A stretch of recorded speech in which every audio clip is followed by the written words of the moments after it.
They thought he was just a skinny gay guy scribbling in a notebook, someone forgettable, someone harmless. But what they didn't know was that he was silently counting every unlawful move, preparing to strike back with the very law they thought he didn't understand. Outside the federal courthouse in downtown Atlanta, the sky had already turned charcoal. The lights from traffic signals bounced off the rain-slicked pavement, painting the street in pulsing reds and greens. Julian Wells stepped out into the cold night air, his blazer clinging slightly to his thin frame, his eyes weary from 14 straight hours of closed-door meetings. The weight of what he'd heard in that conference room, sworn testimony, distorted footage, and silenced voices lingered like the humidity in his lungs. Julian adjusted his glasses and clutched the slim leather folder close to his chest. Inside it were names, times, and documented incidents, allegations of unlawful force, false arrests, and cases swept clean by internal review boards. These weren't just files, they were lives, and they were waiting for justice. As Julian turned the corner of the courthouse, he paused. Across the street, a commotion flared near a line of patrol cars. Two officers stood with a young man handcuffed, kneeling on the ground. His face was bruised, his lips split. No weapon, no threat, just brown skin and a pleading look. Julian, silent, lifted his phone, clicked once, and zoomed in. Evidence, documentation. He wasn't new to this. Then came the shove. A hand grabbed his wrist. Another spun him around. "Back off, citizen!" barked the voice behind him. Julian barely had time to react before his shoulder slammed against the hood of a cruiser.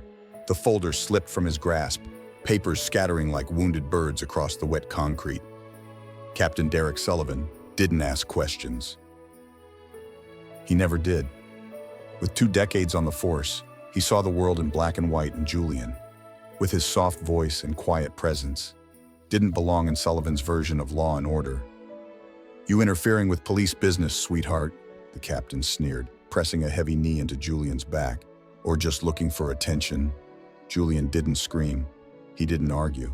He simply stared at the reflection of flashing red and blue lights on the chrome bumper. Somewhere beneath the hood of that car, his heart pounded not from fear but from fury, because he knew this wasn't just abuse, this was evidence.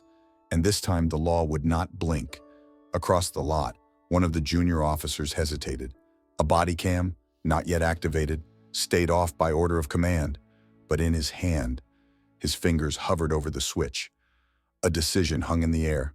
Sullivan didn't notice. He was too busy barking insults, tugging Julian upright by his collar and pushing him toward the back of a patrol SUV. "Let's see how tough you are behind a holding cell." Still no recognition.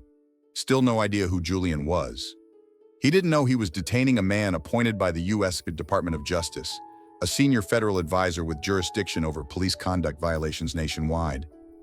He didn't know that every word, every shove, every unlawful restraint was being recorded in real time by a hidden camera inside the silver pen clipped to Julian's jacket pocket. And when Julian spoke, finally his voice was even. "You're violating federal statute 18 U.S.A. Code section 242 inches, he said. Sullivan paused, just for a second, confused, perhaps unsettled by the calm in the young man's tone.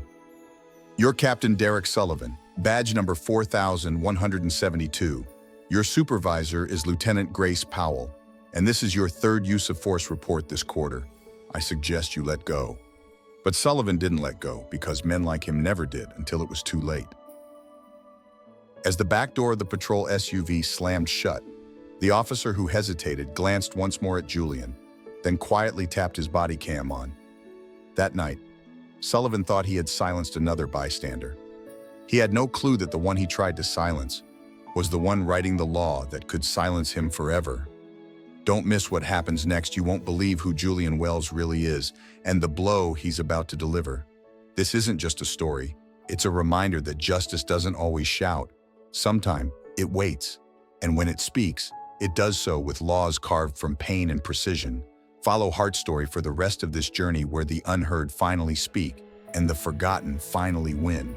Long before Julian Wells became a legal architect of federal oversight, he was just a teenager with trembling hands, folding his last pair of jeans into a trash bag. He had come out to his adoptive family the week before. It took them 3 days to respond and less than 3 minutes to throw him out.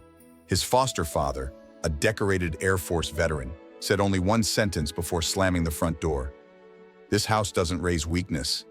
Julian never forgot that. At 15, he slept under bus stop benches, spent winters in shelters, and buried the version of himself that still believed family meant protection. But in those quiet nights, wrapped in donated blankets, he clung to an idea: justice didn't have to be brutal. It could be precise. And if the system punished people like him for existing, he would rebuild the system from the inside. As a boy, he used to collect newspaper clippings of local police heroes. One of them was Captain Derek Sullivan, the man who had now just shoved him into a patrol car. Julian had once looked up to him. Strong jaw, flawless arrest record, public commendations. But what he didn't know then was what those numbers hid. And he was no longer the boy who idolized, he was the man who investigated. That night at the courthouse, Julian wasn't there by accident. He had been deployed under quiet orders from the Civil Rights Division of the U.S. Department of Justice. His target wasn't just Captain Sullivan. It was a string of misconduct complaints across multiple precincts, false reports, excessive force, and mysteriously missing footage. All roads had begun to point to one command structure, one culture of silence. Julian's job was to document, to blend in, to observe without disrupting. But the moment Sullivan laid hands on him, everything changed. Inside the patrol vehicle, Julian sat quietly, his hands bound but his mind racing. He didn't panic. He analyzed. By protocol, Sullivan should have called in the arrest. He hadn't. By policy, his body cam should have been active. It wasn't. And when Sullivan called him sweetheart and mocked his appearance, he wasn't just violating dignity, he was violating federal law. Back outside, Officer Riley hesitated at the open passenger door. He was new, barely 2 years on the force, the kind of young man who laughed along with his unit but clenched his jaw each time someone tossed a slur like a joke. He recognized Julian, not fully, not yet, but enough to know this wasn't right. His thumb hovered over the body cam button. Against direct instruction, he clicked it on. Inside the car, Julian took one slow breath. Then he spoke. "You're building a case against yourself," he said without raising his voice. Sullivan just laughed. "You know how many kids like you I've put behind bars?" Julian said nothing more. But in that silence was the storm Sullivan couldn't see coming. Back at the precinct, when Sullivan began writing a falsified report, Julian remained calm. He requested one phone call. The number he dialed wasn't a lawyer. It was a secure DOJ line. That call alone triggered 2 internal alerts and activated a flag that Julian himself had authored.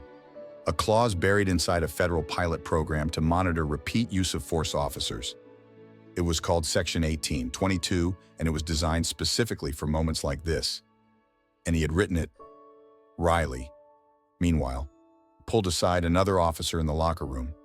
His voice shook. He knew turning on the body cam would cost him, but something inside him, something long buried, wouldn't let him pretend anymore. Later that night, when Julian was quietly released under federal immunity protocols, Sullivan didn't question it. He assumed it was all a misunderstanding, maybe a favor pulled by a liberal attorney. But then Julian turned back, calmly stated his full name and cited Sullivan's own badge number, his commanding officer, and the precise statute he had violated, 18 U.S. Code Section 242, Deprivation of Rights under Color of Law. That was when the rookie officer standing nearby dropped the coffee cup in his hand. Because the name Julian Wells wasn't just a name, it was a warning. Justice often doesn't wear a uniform. Sometimes it wears glasses, walks softly, and remembers everything. And the men who confuse quiet for weakness often forget the law has its own memory, one that never forgets who it was written for and who it was written to stop. The silence didn't last long. 23 minutes after Julian dialed that secure number from the holding cell, the gears beneath the Justice Department began to shift. Alerts were triggered. A location ping confirmed his detainment.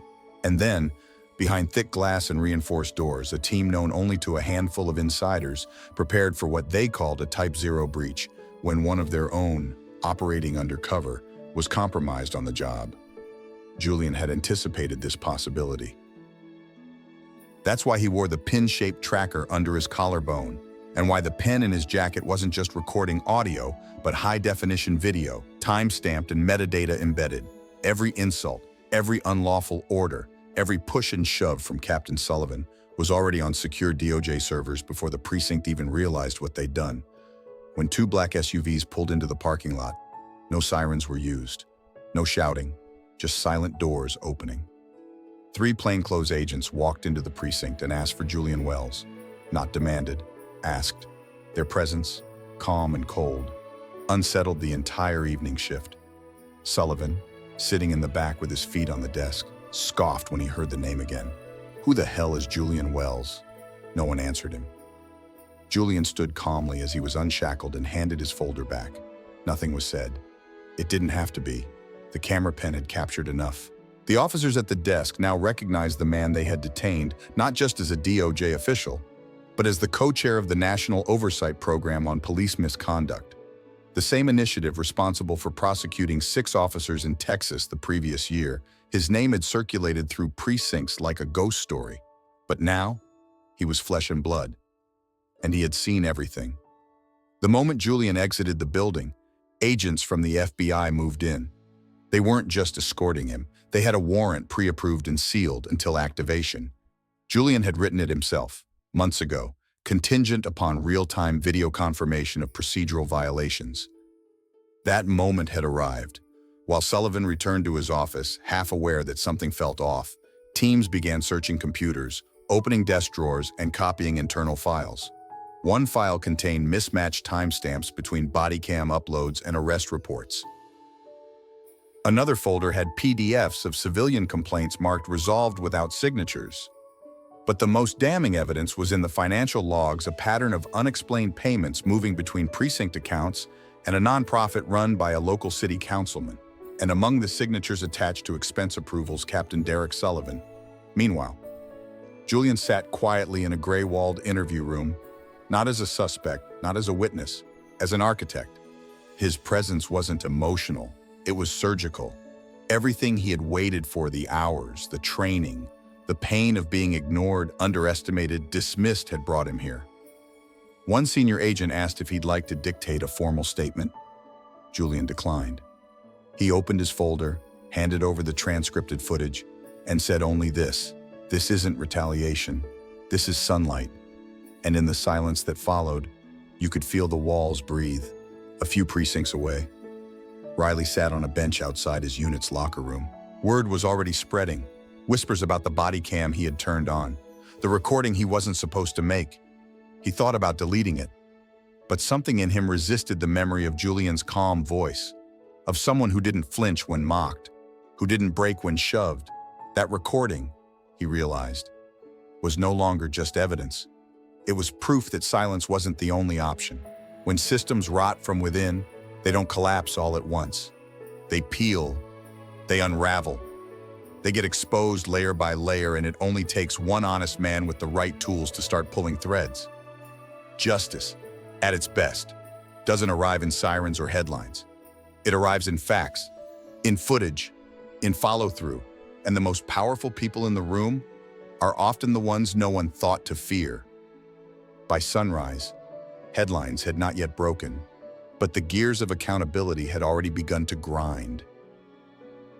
What started as a single unlawful detainment escalated into a federal RICO investigation, the kind usually reserved for organized crime. But this wasn't about drugs or gangs. It was about the quiet, insidious machinery of authority abused in plain sight. The kind dressed in blue uniforms, holding clipboards, stamping dismissal notices on human suffering. Julian Wells was appointed to lead a special enforcement task force under direct collaboration with the Department of Justice. His clearance, already above top secret, was expanded. The charges weren't just about Captain Sullivan anymore. They expanded to 14 other officers, 2 district attorneys, and a sitting state senator, each tied to a system that had, for over a decade, buried complaints, rewritten reports, and redirected funds meant for community safety into shadow accounts and campaign contributions. Julian didn't raise his voice. He didn't hold a press conference. He simply began to compile. While analysts uncovered server logs and falsified testimonies, a new name began to emerge within the file streams: Officer Riley. Riley's footage, secretly recorded against his captain's orders, contained not just the takedown of Julian, but conversations in the background that no one realized were being picked up. Mentions of cleaning the books, ghost files, and a monthly envelope. It was enough to place Riley the rookie with trembling hands at the crossroads of betrayal and bravery. Julian requested to meet him privately, in a small government safe house. Riley sat with eyes lowered. He expected reprimand. Instead, Julian handed him a sealed document, Federal Witness Protection Entry Protocol Level 2. Riley blinked. "You're protecting me," Julian nodded. "You protected the truth first." The young officer's shoulders sank as if 1,000 pounds of shame lifted. He admitted something, then something no report could hold. That 2 months ago, he'd considered ending his life. The pressure of pretending, of hiding his identity as a gay man in a precinct where slurs were currency and fear was standard issue, had chipped away at his will to keep going. "But then you walked into that room," Riley whispered, "and you didn't flinch." Julian didn't speak right away. He just let the silence be enough. Truthfully, he had once stood in Riley's shoes, not in uniform, but in fear, and someone once handed him a folder that opened the way forward. This was simply the continuation of that chain, one brave act paying for the next. As the investigation deepened, Julian watched footage and testimony with cold detachment, not to remove emotion, but to keep the facts clean. One camera showed stacks of falsified warrants. Another displayed a jailhouse conversation about planting evidence. A third, pulled from Sullivan's own office, revealed routine jokes about teaching them their place, referring to protesters, to immigrants, to LGBTQ youth. This wasn't a broken precinct. It was a practice system of erasure. Weeks later, an invitation arrived in Julian's inbox. Not from DOJ, not from the task force, from the White House. The message was brief. "The President requests your presence at the formation of a new Civil Rights Reform Committee. You have been recommended to co-lead." Julian stared at the screen, not with pride, but with weight. He accepted, because this wasn't a story about revenge. It was about structure, about building walls that don't collapse when power leans on them too hard. And sometimes, the architects of change are people who were never supposed to survive the demolition. Justice isn't loud, it's steady. It doesn't come from punishing individuals, it comes from dismantling the systems that taught them what they did was acceptable in the first place. The courtroom was quiet, except for the hum of the ceiling fan and the shuffle of documents passed between counsel. On the front bench sat Julian Wells, dressed in a charcoal suit, glasses perched neatly on his nose, posture steady. To most in the room, he appeared simply professional, unassuming. But to those who knew the full scope of the case, he represented something far heavier, the man who pulled an entire system into the light and forced it to answer. Across the room, Derek Sullivan stood in shackles. His face, once full of swagger, now looked hollow. His uniform was gone, his badge stripped. The courtroom officer didn't even look him in the eye as he readjusted the chain at his wrists. On the prosecution table lay a series of files, misconduct reports, video transcriptions, transfer records, and financial statements. Each one a nail in the framework of abuse, each one connected by statute after statute Julian had either invoked or helped write. Sullivan wasn't alone.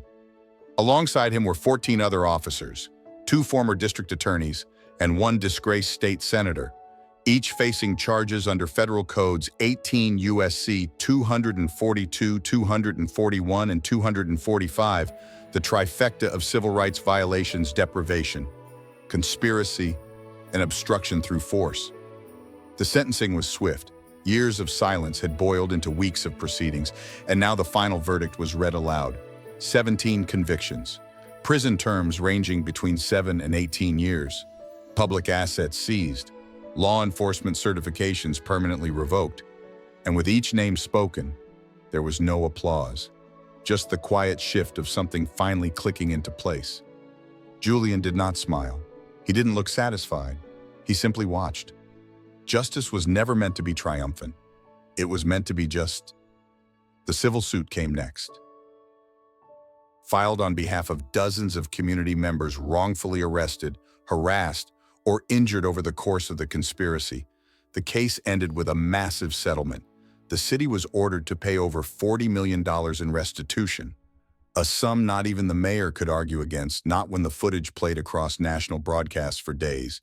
Yet none of those outcomes were the most powerful moment. That came weeks later, in front of a podium draped in the American flag. The president stood at the center of the stage, signing into law a new set of federal standards for police accountability, titled the Wells Act. Julian stood beside him not for publicity, not for celebration, but for presence. The message was clear. The boy who had once been shoved into a trash bag at 15 now stood behind the very law that bore his name. He didn't raise his fist. He didn't cry. He simply placed a single rainbow pin on the edge of the podium, turned, and walked off the stage. No headlines captured that moment, but history did. And in the months that followed, as new recruits entered academies and old systems were audited, Julian continued his work not with vengeance, but with vigilance. He taught policy workshops, sat with legislators, reviewed clauses with quiet precision, and never once let them forget how fast a system can fall when no one is watching, or how strong it can stand when someone is. Because sometimes, the most powerful weapon against injustice isn't a megaphone or a gavel. It's a man they never saw coming, sitting in silence, writing the future they thought would never arrive. Do you believe the people who write the rules should also have lived through the pain those rules are meant to fix? Comment below with your thoughts, and if you believe in stories that speak truth to power, follow Heart Story to never miss the voices that need to be heard most.